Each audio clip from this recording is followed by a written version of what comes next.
캘리포니아 보건국이 양로시설의 코로나19 확산을 막기 위해 양로시설 거주자들과 스태프들의 코로나19 테스트를 의무화했습니다. 가주에서 교회와 성당 등 종교시설에서의 모임이 허용되면서 빠르면 이번 주말부터 문을 여는 곳도 있을 전망입니다. 남가주의 대형 쇼핑몰이 잇따라 오픈했습니다. LA 일원의 대표적인 쇼핑몰인 글렌데일 갤러리아 쇼핑몰도 오늘부터 영업을 재개했습니다. LA 다운타운 의료업체인 블루블러쉬가 오늘 한인 취약계층을 위해 써달라며 한국일보 미디어그룹에 마스크 6,000장을 도네이션했습니다. 수백 명이 넘는 LA 시민들이 어제 미네애폴리스에서 경찰의 과잉 대응으로 무고하게 숨진 조지 플로이드 죽음의 시위를 벌이다 경찰차 창문을 깨는 일이 발생했습니다. 숨을 못 쉬겠다고 호소하는 흑인을 경찰이 무릎으로 목을 제압해 체포하다 숨지게 한 사건의 파문이 걷잡을 수 없이 커지고 있습니다.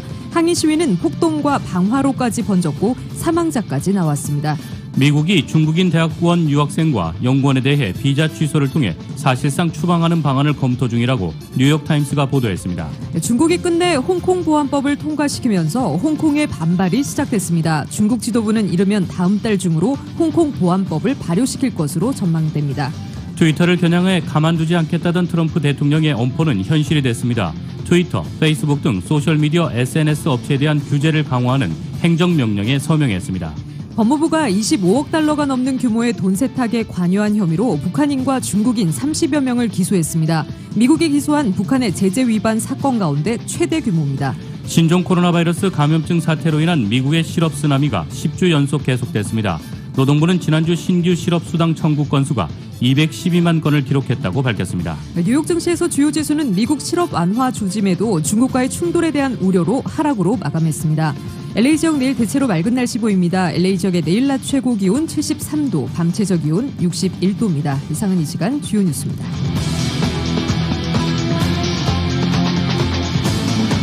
이 시간 주요 뉴스는 품격은 퍼스트 클래스, 가격은 비즈니스, 아시아나 비즈니스 스위트로 퍼스트의 편안함을 누리십시오. 아시아나 항공 제공입니다. 애청자 여러분 안녕하십니까? 조희정입니다. 안녕하십니까? 이균호입니다. 2020년 5월 28일 목요일 라디오 서울 이브닝 뉴스 1부입니다.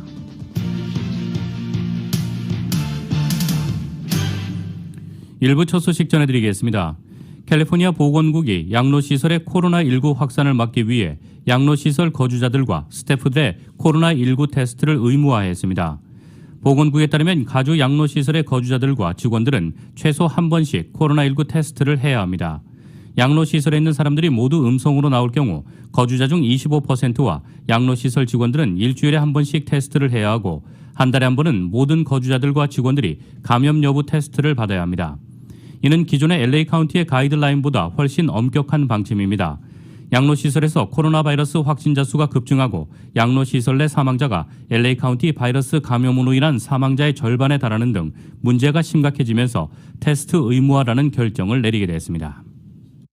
가주에서 교회 예배와 성당 미사 등 종교시설에서의 모임을 허용하면서 타운 내 교회 중 빠르면 이번 주말부터 문을 여는 곳도 있겠습니다. 대다수는 그러나 추위를 봐가며 다음 달 중에 서서히 문을 열 계획입니다. 보도에 임준현 기자입니다. LA를 비롯해 캘리포니아 주정부가 이번 주 들어 행정명령 완화 조처에 따라 교회와 성당, 사찰 등 종교시설에서의 예배를 허용함에 따라 그동안 중단된 주일 예배 등 현장 예배가 이번 주말부터 차차 재개될 전망입니다. 타운 내 대형 교회 중 한 곳인 주님의 영광교회는 27일부터 교회 문을 열었으며 오는 일요일 현장 예배를 시작합니다. 주정부가 발표한 100명 이하 또는 수용 인원 25% 이하의 방침을 지키며 성도들의 발열 체크와 마스크 착용을 의무화할 것이라고 밝혔습니다. 혹시 마스크가 없는 성도들에게는 마스크를 제공하며 예배 드리는 장소의 의자도 사회적 거리 두기에 맞게 간격을 두고 배치했다고 밝혔습니다. 바이러스 확산의 방지를 위해 예배 후 식사나 모임을 일체하지 않을 계획이라고 합니다. 그러나 아직 코로나19 사태가 완전히 종식된 게 아니고 교회를 중심으로 한 집단 감염이 확산될 우려가 있어 당장은 온라인 예배를 이어가겠다는 교회들이 많습니다. 타운 내 대형 교회인 동양선교교회 그리고 LA 사랑의 교회 등은 서둘러 오픈하지 않고 당장은 온라인 예배를 지속하면서 추이를 지켜볼 계획이라고 합니다. 교회나 성당, 절에는 노인층이 많아 사회적 모임을 시작하게 되면 코로나19에 취약한 노인층에게 위험할 수 있다는 점 때문에 재오픈 시기를 늦추는 것으로 나타났습니다. 이영송 동양선교교회 원로장로입니다. 특별히 교회에서 예배를 다시 시작해서 사람들이 모이는 것에 대해서 굉장히 신경 쓰고 있습니다. 저 행정 목사님 얘기는 또 제 생각도 그렇고 예배를 시작하는 게 아마 7월 초순이 되지 않을까 싶습니다. 오렌지 카운티 얼바인의 베들교회는 일단 온라인 예배를 보면서 현장 예배를 언제 재개할지 내부적으로 회의 중이라고 전했습니다. 플러튼 은혜 한인교회는 6월 말 이후에 차차 현장 예배를 시작할 계획입니다. 친호에 위치한 동부 사랑의 교회는 6월 중순을 목표로 오픈을 생각 중이며 코로나 바이러스 확산을 최대한 막기 위해 정부가 내놓은 가이드라인에 따라 성도들이 잘 따를 수 있도록 프로토콜을 만들고 있는 중이라고 전했습니다. 타운 내 그레고리 성당과 성바실 성당이 포함된 LA 카톨릭 교구는 오는 6월 3일부터 가이드라인에 따라 미사를 드릴 수 있습니다. 오렌지 카운티 교구는 6월 14일부터 미사를 드리도록 결정했습니다. 타운 내 3가에 위치한 관음사는 오는 30일에 열리는 간단한 아기 부처 목욕 연례 행사만 개개인으로 오픈해 진행할 예정이며 그 외에는 아직 정식으로 오픈할 계획이 없다고 밝혔습니다. 라디오 서울 뉴스 임준현입니다. LA 일원의 대표적인 쇼핑몰인 글렌데일 갤러리아 쇼핑몰이 오늘부터 영업을 재개했습니다. 웨스트필드몰, 시타델 아울렛에 이어 쇼핑몰을 오픈한 것입니다. 글렌데일 갤러리아 쇼핑몰 측은 수시로 매장 소독을 진행할 것이며 사회적 거리두기와 전 직원 마스크 착용을 의무화해 코로나 바이러스 감염 위험을 줄일 것이라고 전했습니다. 쇼핑몰 내 푸드코트는 아직 오픈하지 않았습니다. 헌팅턴 비치시가 코로나 바이러스 경제 완화를 위한 완화 단계 중 2단계에 전면적으로 들어갔습니다. 식당 내에서의 식사와 실내 쇼핑 등이 사회적 거리두기와 마스크 착용 등의 가이드라인만 준수하면 전면적으로 영업을 재개할 수 있습니다. 또 헌팅턴 비치 피어도 오픈했으며 낚시 등 각종 해변 액티비티 운영이 허락됐습니다.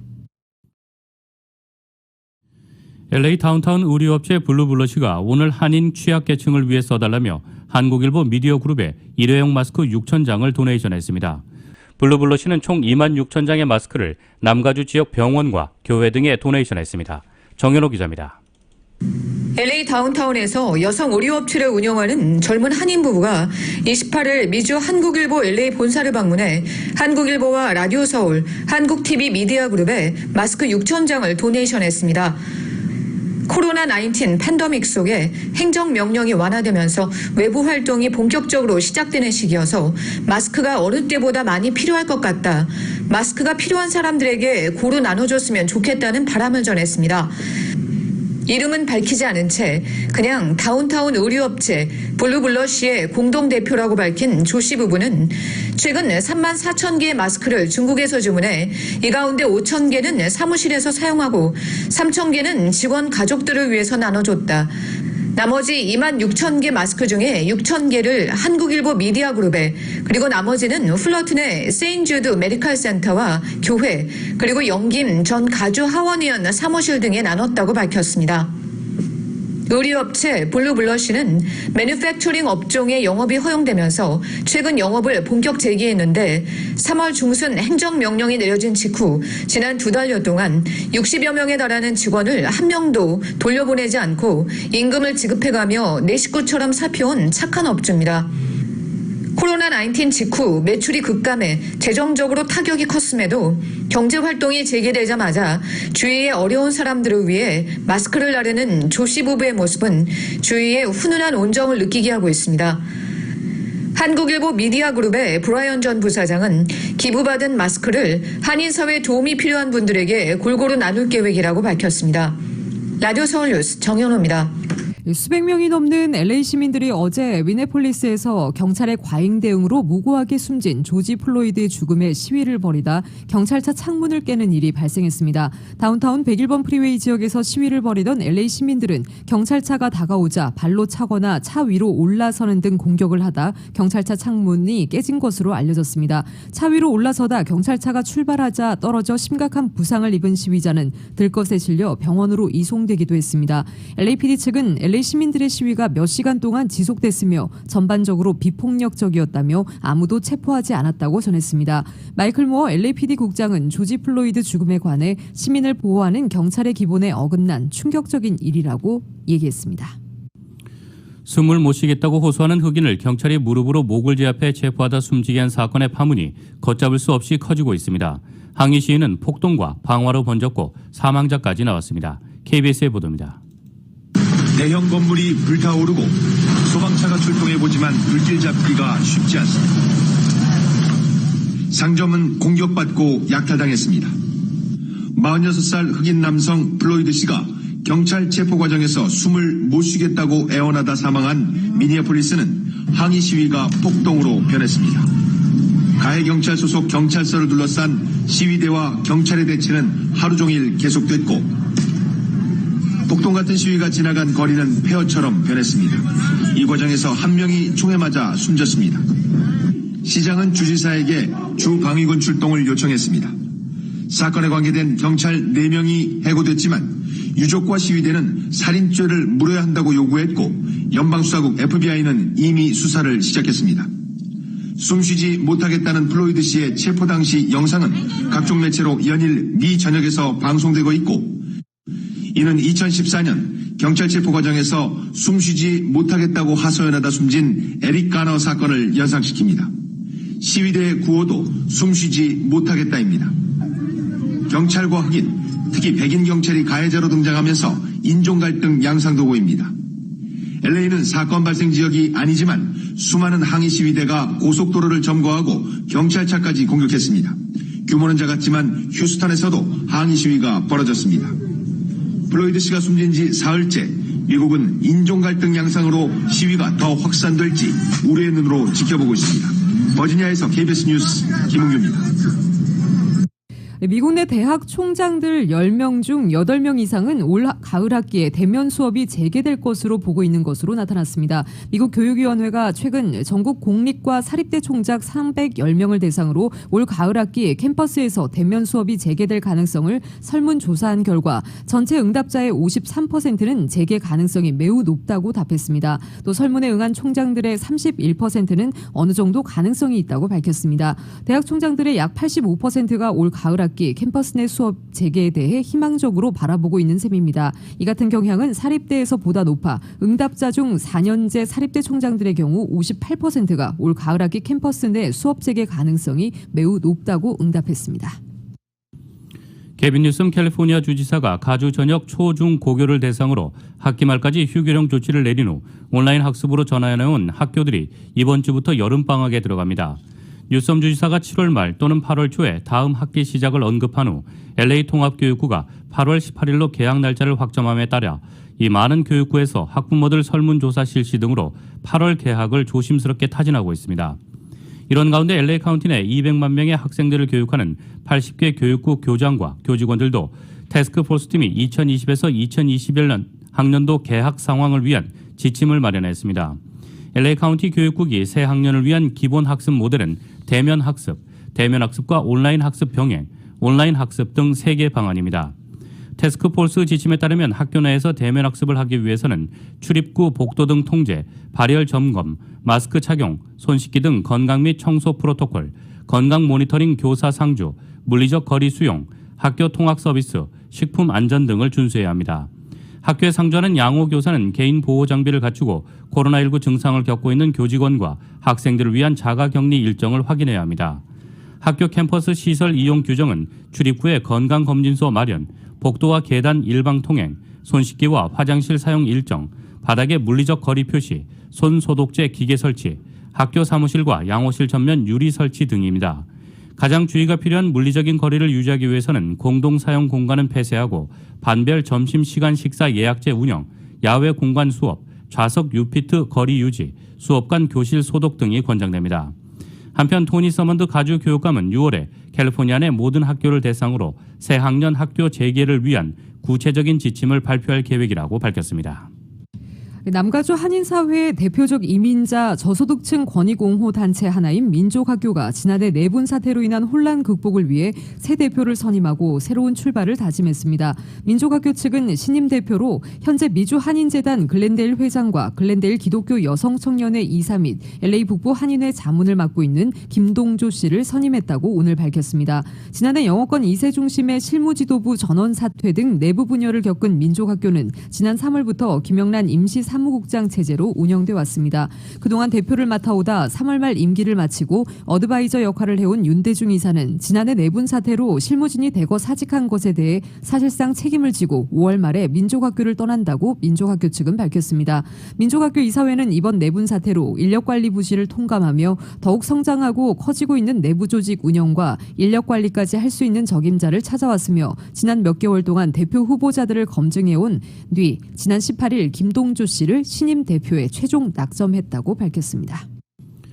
LA시 의회에 대한 연방당국의 부패 혐의 수사가 진행 중인 가운데 호세 후이자 LA시 의원의 전 보좌관이 뇌물을 받은 혐의에 대해 연방검찰에 혐의를 시인하고 수사에 협조하기로 한 것으로 알려졌습니다. 이번 부패 스캔들의 중심 인물인 후이자 시 의원은 정작 기소되지 않았지만 주변 인물들에 대한 수사망이 좁혀들고 있는 모양새입니다. 어제 LA타임스에 따르면 2018년 1월까지 후이자 시 의원 보좌관을 역임한 조지 에스파자는 LA 다운타운의 대형 부동산 프로젝트를 추진하는 중국계 개발업체 측으로부터 뇌물을 제공받은 혐의를 인정했습니다. 미국 소식 전해드리겠습니다. 트럼프 대통령이 트위터와 페이스북 등 소셜 네트워크 서비스, SNS 기업의 역할을 제한하는 행정명령에 서명했습니다. 우편 투표가 선거 부정을 일으킨다는 자신의 주장에 경고장을 첨부한 트위터를 사실상 응징한 것이라는 분석이 나오고 있습니다. KBS의 보도입니다. 트위터를 겨냥해 가만두지 않겠다던 트럼프 대통령, 엄포는 현실이 됐습니다. 트위터, 페이스북 등 소셜미디어, SNS 업체에 대한 규제를 강화하는 행정명령에 서명했습니다. 행정명령의 핵심 내용은 SNS를 공론의 장으로 규정한 것입니다. SNS 기업을 수백만 명의 사용자들 일상을 독점하는 조직으로 재해석한 겁니다. 이에 따라 앞으로 SNS 업체에는 표현의 자유를 보호할 의무가 부여됩니다. 다시 말해 사용자들의 글에 계정 정지와 같은 제재를 가할 경우 정부가 SNS 업체에 책임을 물을 수 있다는 얘기입니다. 사실상 트위터를 겨냥한 조치입니다. 앞서 우편투표가 선거 부정으로 이어질 수 있다는 트럼프 대통령의 잇따른 트윗에 대해 트위터가 사실관계 확인이 필요하다며 경고장을 붙이자 가뜩이나 갈등을 빚어왔던 상태입니다. 트럼프 대통령은 이후 소셜미디어 플랫폼들이 보수의 목소리를 침묵시키고 있다. 우편투표가 사기가 아니라고 하는 게 우스꽝스럽다며 규제나 폐쇄 조치가 필요하다고 전면전을 선언했습니다. 행정명령에 서명한 뒤 트럼프 대통령은 트위터가 제멋대로 권력을 휘두르고 있다고 주장했습니다. And what they choose to ignore or even promote is nothing more than a political activism group or political activism. 트위터 계정을 삭제하겠냐는 질문에는 공정한 언론이 있었다면 진작에 그렇게 했을 것이라고 맞받았습니다. 기존 언론을 불신하며 트위터로 소통해온 트럼프 대통령이 스스로 소통 창구에 대한 규제를 가한 셈. 하지만 당장 마땅한 대체 수단이 없는 만큼 규제를 통해 자신의 입맛에 맞게 이용하겠다는 취지로 읽힙니다. 트위터는 부정확하거나 다툼의 여지가 있는 선거 관련 정보를 계속 지적하겠다고 밝혔습니다. 워싱턴에서 KBS 뉴스 서지영입니다. 중국이 끝내 홍콩 보안법을 통과시키면서 홍콩의 반발이 시작됐습니다. 중국 지도부는 이르면 다음 달 중으로 홍콩 보안법을 발효시킬 것으로 보입니다. KBS의 보도입니다. 중국 전인대가 홍콩 보안법을 가결한 날 우리 국회격인 홍콩 입법회는 아수라장이 됐습니다. 야당 소속 테드 후이 의원이 의장석을 향해 썩은 내가 나는 오물이 든 비닐봉지를 던졌습니다. 후이 의원은 일국양제, 법치주의, 홍콩의 가치가 썩었다고 소리쳤습니다. 홍콩 시내 곳곳에서 산발적 시위도 이어졌습니다. 보안법은 지난해 홍콩 시민들의 반발로 철회된 송환법에 비해 홍콩의 자유를 더 제약한다는 점에서 격한 반발이 예상됩니다. 반면 중국은 아랑곳하지 않고 오히려 속전속결로 처리하는 분위기입니다. 찬성 2878표 대 반대 1, 기권 6, 압도적인 표차로 가결시켰습니다. 보안법 가결 선포 시 유난히 박수 소리도 컸습니다. 要是一国两制行稳致远维护香港长期繁荣稳定这一贯 가결된 법안은 홍콩에 관련 기구를 세워 반중국 행위를 막는 것을 골자로 합니다. 외국 세력의 홍콩 개입, 국가 분열과 정권 전보, 테러리즘 활동을 처벌하고 국가 안보 교육을 강화하는 내용입니다. 송환법 반대를 외치며 지난해 여름부터 홍콩에서 진행되어온 민주화 시위를 겨냥했다는 분석이 나오는 이유입니다. 보안법은 전인대 상무위의 심의를 한 번 더 거쳐야 합니다. 하지만 정치적으로 민감한 사안인 만큼 늦어도 다음 달까지는 서둘러 확정 발효시킬 것이라는 분석이 많습니다. 베이징에서 KBS 뉴스 강민수입니다. 중국의 홍콩 국가보안법 입법을 둘러싸고 유엔에서 정면 충돌했습니다. 미국이 안보리 소집을 요구한 것에 대해 중국이 거부권을 행사했습니다. 미국, 영국 등 서방 4개국 외교수장들은 홍콩 보안법에 대해 큰 우려를 담은 공동 성명을 발표했습니다. KBS의 보도입니다. 홍콩 보안법은 1984년 체결된 영국, 중국 공동선언에 따라 보장된 홍콩의 자유와 고도의 자치를 근본적으로 훼손할 것이다. 유엔 주재 미국 대표부는 성명을 통해 이 같은 입장과 함께 깊은 우려의 뜻을 밝혔습니다. 영국과 중국의 공동선언은 1997년 중국 반환 이후에도 50년 동안 홍콩이 기존 체제를 유지하도록 하는 등 일국 양제의 정신을 담고 있습니다. 미국 대표부는 영중 공동선언이 유엔에도 등록된 구속력 있는 조약이기 때문에 이번 일은 세계가 우려해야 할 긴급사안이라고 강조했습니다. 미국이 안보리 화상회의 소집을 요구했으나 중국이 거부한 것도 국제적 책무와 투명성에 대한 중국 공산당의 두려움을 보여주는 사례라고 지적했습니다. 이에 대해 장진 유엔 주재 중국 대사는 트위터를 통해 홍콩 보안법 입법은 순수한 중국의 내정 문제라면서 미국의 안보리 소집 요구는 근거 없다고 반박했습니다.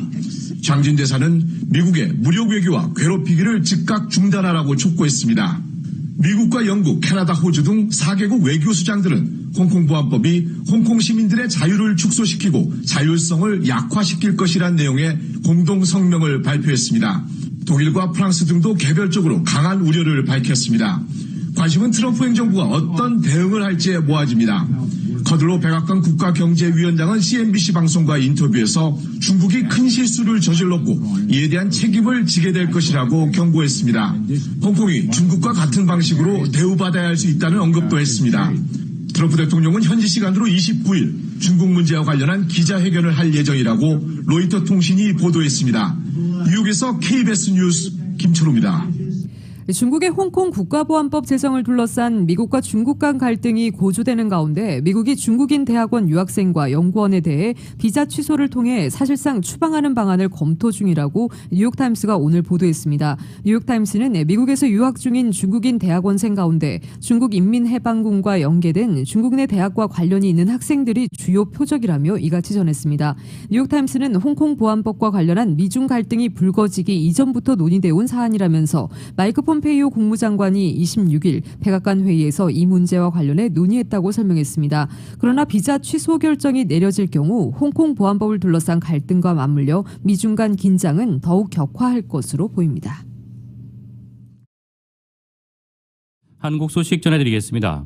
정의기억연대를 둘러싼 각종 의혹의 중심에 서 있는 윤미향 더불어민주당 당선인이 기자회견을 열고 입장을 밝힙니다. 이 본인 해명이 주로 나올 것으로 보이는데 거취 표명은 없을 것이라는 관측입니다. YTN의 보도입니다. 21대 국회 임기 시작을 하루 앞두고 윤미향 더불어민주당 당선인이 직접 해명에 나섭니다.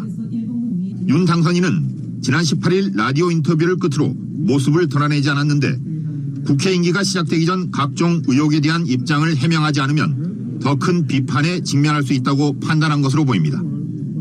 또한 정의연과 관련한 검찰 수사가 진행 중인 상황에서 윤 당선인이 의원 신분으로 전환되면 방탄 국회 논란도 불거질 수 있다는 점도 부담입니다.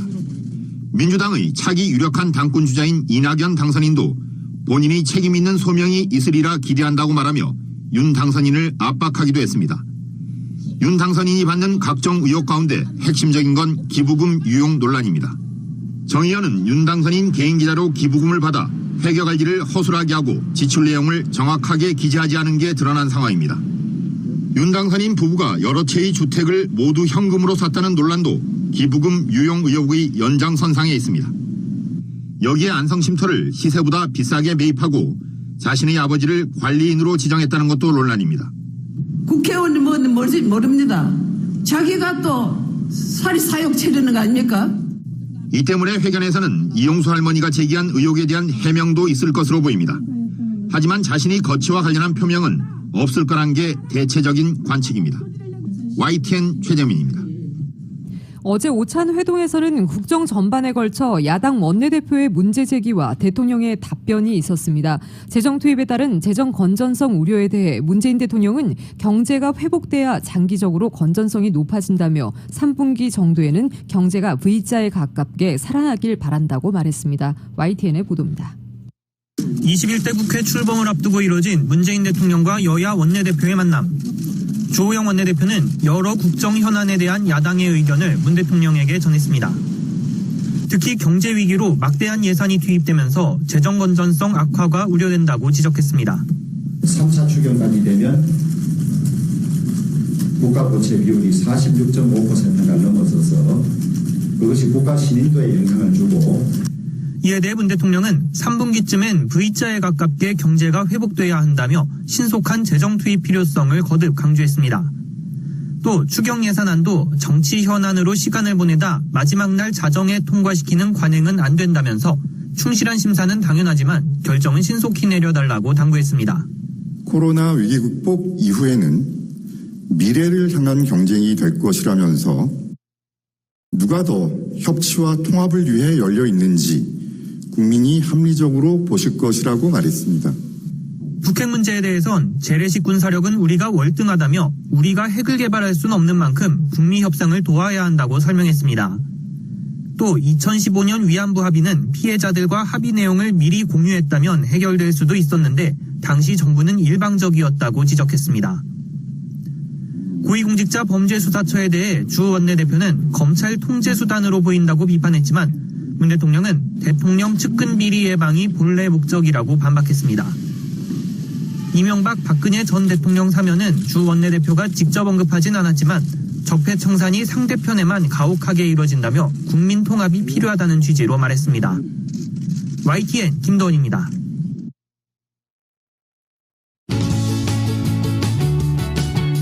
헬스 에브리데이. 심장 건강을 개선하기 위해 약을 복용하는 사람들은 운동과 같은 건강 관리에 오히려 소홀하다는 연구 결과가 나왔습니다. 심장 건강을 향상시키거나 심혈관계 질환을 예방하기 위해 먹는 약들이 있습니다. 이상지질혈증에 사용하는 스타틴이나 혈압약 등이 이에 속하는데요.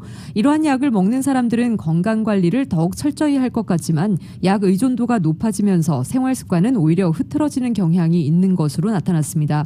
미국 심장협회 저널 최근 게재된 내용입니다. 핀란드 연구팀은 심혈관계 질환이 없는 41,225명의 사람들을 대상으로 건강 데이터를 수집했습니다. 체질량 지수 BMI, 신체 활동, 알코올 섭취, 흡연 여부, 그리고 스타틴이나 혈압약 복용 여부를 조사했습니다. 14년간 조사가 진행되는 동안 4년마다 업데이트된 정보를 수집 반영했습니다. 조사 결과 스타틴이나 혈압약 중 한 가지 혹은 두 가지 모두를 복용하는 사람들은 이 같은 약을 먹지 않는 사람들 보다 비만에 이를 비율이 82% 많았습니다. 심장 건강을 개선하는 약 복용과 비만 사이에 연관성이 드러난 데는 여러 가지 이유가 있을 것으로 추정됩니다. 연구팀은 그중에서도 특히 약을 복용하는 사람들이 규칙적으로 신체 활동을 즐겨하지 않는다는 점을 큰 이유로 꼽았습니다. 심장 건강에 도움이 되는 약을 먹으면 약이 문제를 해결해 줄 것이라는 의존도가 증가하면서 라이프 스타일을 관리하는 데 소홀해지는 것으로 보입니다. 하지만 약 복용자가 비만에 이른 비율이 높다는 점에서 건강이 우려됩니다. 비만은 여러 다른 질환들을 부를 뿐 아니라 심장 건강을 향상시키는 데도 방해가 되기 때문입니다. 연구팀은 아무리 약을 복용 중이라고 해도 체중 감량이나 유지, 건강한 식습관, 금연, 절주, 충분한 신체 활동 등 건강한 라이프 스타일을 유지하는 데 집중해야 한다고 조언했습니다. 헬스 에브리데이.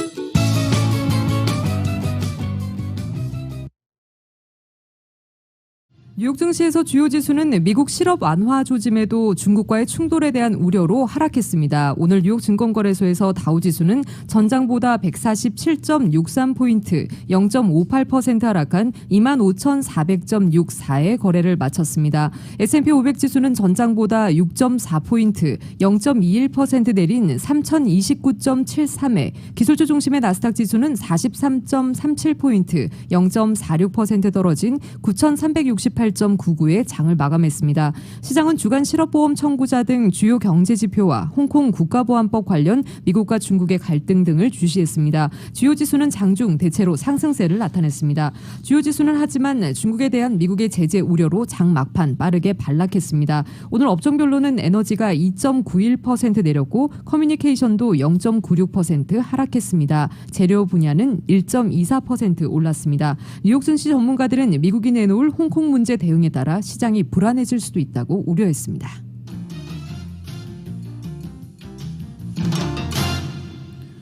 국제유가는 전날 급락한 지 하루 만에 반등했습니다.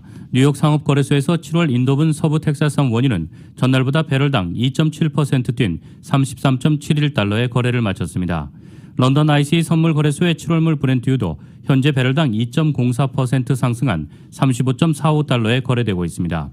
미국의 지난주 원유 재고 증가와 이 홍콩 국가보안법을 둘러싼 미중 간 갈등 격화 부담 속에 휘발유 재고가 줄었다는 소식이 유가를 뒷받침했습니다. 국제 금값도 보합세를 나타냈습니다.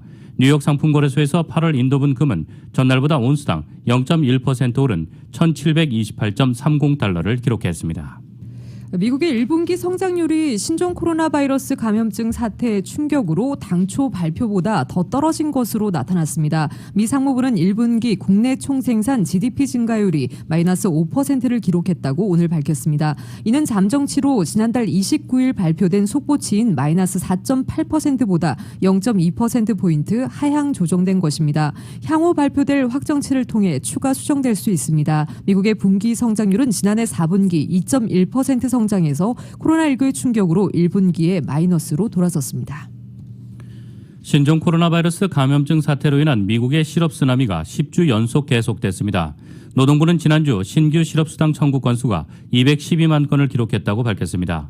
신규 실업수당 청구가 늘었다는 것은 그만큼 일자리가 줄었다는 의미입니다.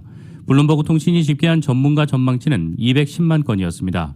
이에 따라 지난 10주 동안 미국에서 일자리를 잃은 사람은 약 4,100만 명에 달했습니다. 청구 건수 규모는 8주 연속 감소세를 보이며 300만 건 밑으로 떨어지긴 했지만 여전히 유례없는 수준으로 큰 규모입니다. 블룸버그 통신에 따르면 최소 2주간 실업수당을 청구하는 계속 실업수당 청구 건수는 5월 10일에서 16일 주에 2,110만 건을 기록했습니다. 이는 한 주 전보다 386만 건이 줄어든 것이며 코로나19 사태 이후 첫 감소세입니다. 블룸버그 통신은 계속 실업수당 청구 건수 감소에 대해 부분적인 경제 재개로 근로자들이 일터로 복귀하면서 노동시장이 반등하기 시작했다는 것을 시사한다고 평가했습니다. 코로나19 사태로 인한 미국의 신규 실업수당 청구 폭증은 3월 셋째 주부터 본격화됐습니다. 최근 10주당 연속 주당 수백만 건을 기록한 주간 신규 실업수당 청구 건수는 노동부가 이를 집계하기 시작한 1967년 이후 최고치 수준입니다. 코로나19 사태가 노동시장에 본격적인 충격을 미치기 전인 지난 3월 초까지만 해도 신규 실업수당 청구 건수는 21만에서 22만 건 수준이었습니다.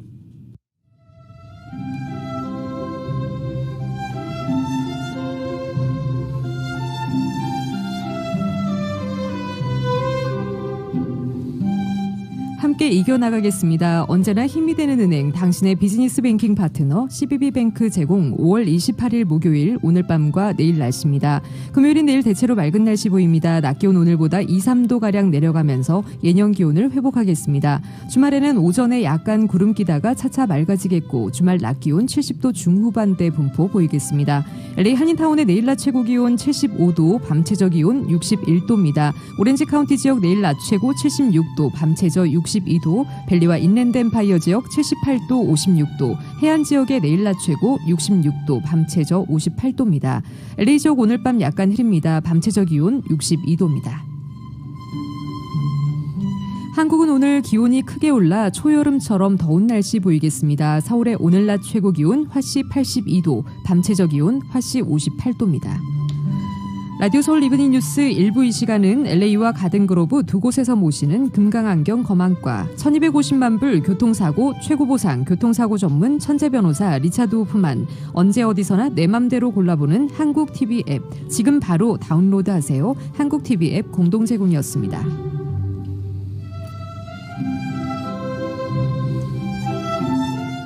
LA 시각으로 5시 51분입니다. LA 지역의 현재 기온 72도, 습도 61% 나타내고 있습니다. 잠시 후 6시 라디오 서울 이브닝 뉴스 2부가 방송됩니다.